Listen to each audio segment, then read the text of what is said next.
Hello there, welcome to another episode of Talking Treasures. I'm Glenn Roadley, Curator of Natural Sciences at the Potter's Museum and Art Gallery. With Easter quickly approaching on the horizon, I thought today we'd go down to our biology store and have a look at our egg collections. I'll see you down there. We're in our biology store. It's where we keep all our collections behind the scenes. And these are the eggs. We have about 5,500 eggs in our oology collections, mostly amassed in the early 20th and 19th century by local amateur collectors. Egg collecting was really popular for a good while, mostly by amateur scientists, but as time went on, people realised that the addictive nature almost that some egg collectors had was causing really big impacts on bird populations. They weren't able to breed as fast as the eggs were being taken. So in 1954 it became illegal to take eggs, and in 1981 it became illegal to even possess an egg that had been taken before 1954. So all our collections are historic and ethically collected, or before then. So I'm just going to show you a few eggs we've got in our collection. This should be nice and easy for you to recognise. This here is an ostrich egg. So ostriches are obviously one of the biggest birds on the planet, and they have a really distinctive round egg. So eggs come in lots of different shapes and sizes, and there's loads of different things that can influence that, either the nesting site or how they're incubated. So ostriches nest on the ground. They dig a big nest. The male digs a nest and females will lay communally into that nest, sometimes up to 20 eggs, and the male will defend and incubate it. So because it's on the ground, it hasn't got to worry much about rolling away anywhere, so you've got a nice round egg because it doesn't really matter if it rolls. It's at risk of predators to an extent, so it's nice and thick because it's on the ground, so again, so that adds to the strength of it. And the shape can also be influenced by the nutrients that are required for the baby bird inside. So obviously the main purpose of an egg is to grow a baby bird, a chick, and so lots of nutrients need to be inside that egg. And the most efficient shape to have the most nutrients, biggest volume to surface area is a sphere, nice and round. But there's lots of other things that could also impact the shape. But to get that nice round shape there for an ostrich gives as many nutrients as possible in there. So go to another related bird. This one is an emu.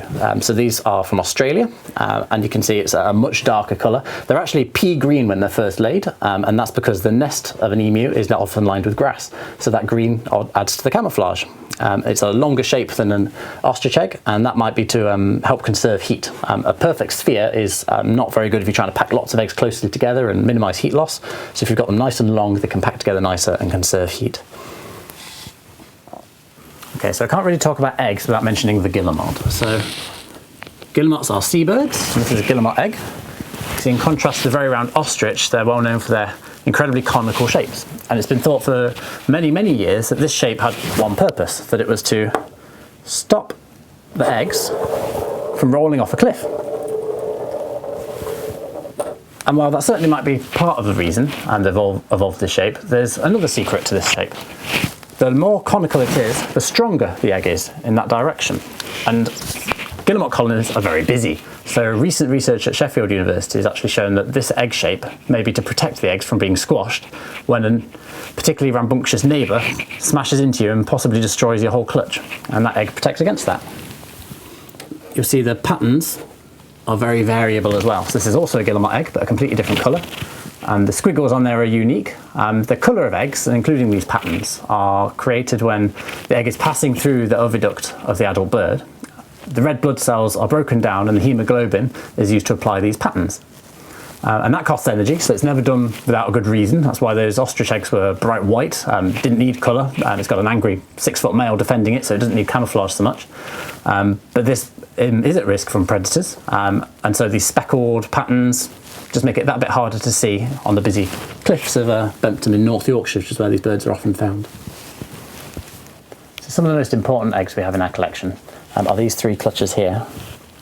These are from the redback shrike, so they're really rare. There are only about 1 to 3 breeding pairs of redback shrike left in the UK, so they're effectively extinct in the country. These show that they were breeding locally about a century ago. These were collected in 1912, this one in Stone in Staffordshire. So we can show from these eggs the data that's held with them. We can show how birds were distributed in the country in the past and compare that to where they are now and use that data with existing information.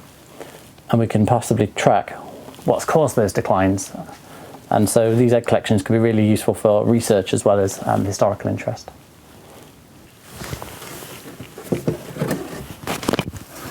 So these are owl eggs. This one here is barn owls. So barn owls in particular live in hollows in trees or in old buildings. So these are plain white. They don't need to waste that energy making them colourful for camouflage because they're out of view in a hollow anyway. And similarly, they're quite round. They're not at risk of rolling anywhere. So I hope you enjoyed that tour of our oology collections behind the scenes at the Potter's Museum and Art Gallery. Stay tuned for future episodes. Keep an eye on our social media and our website for more.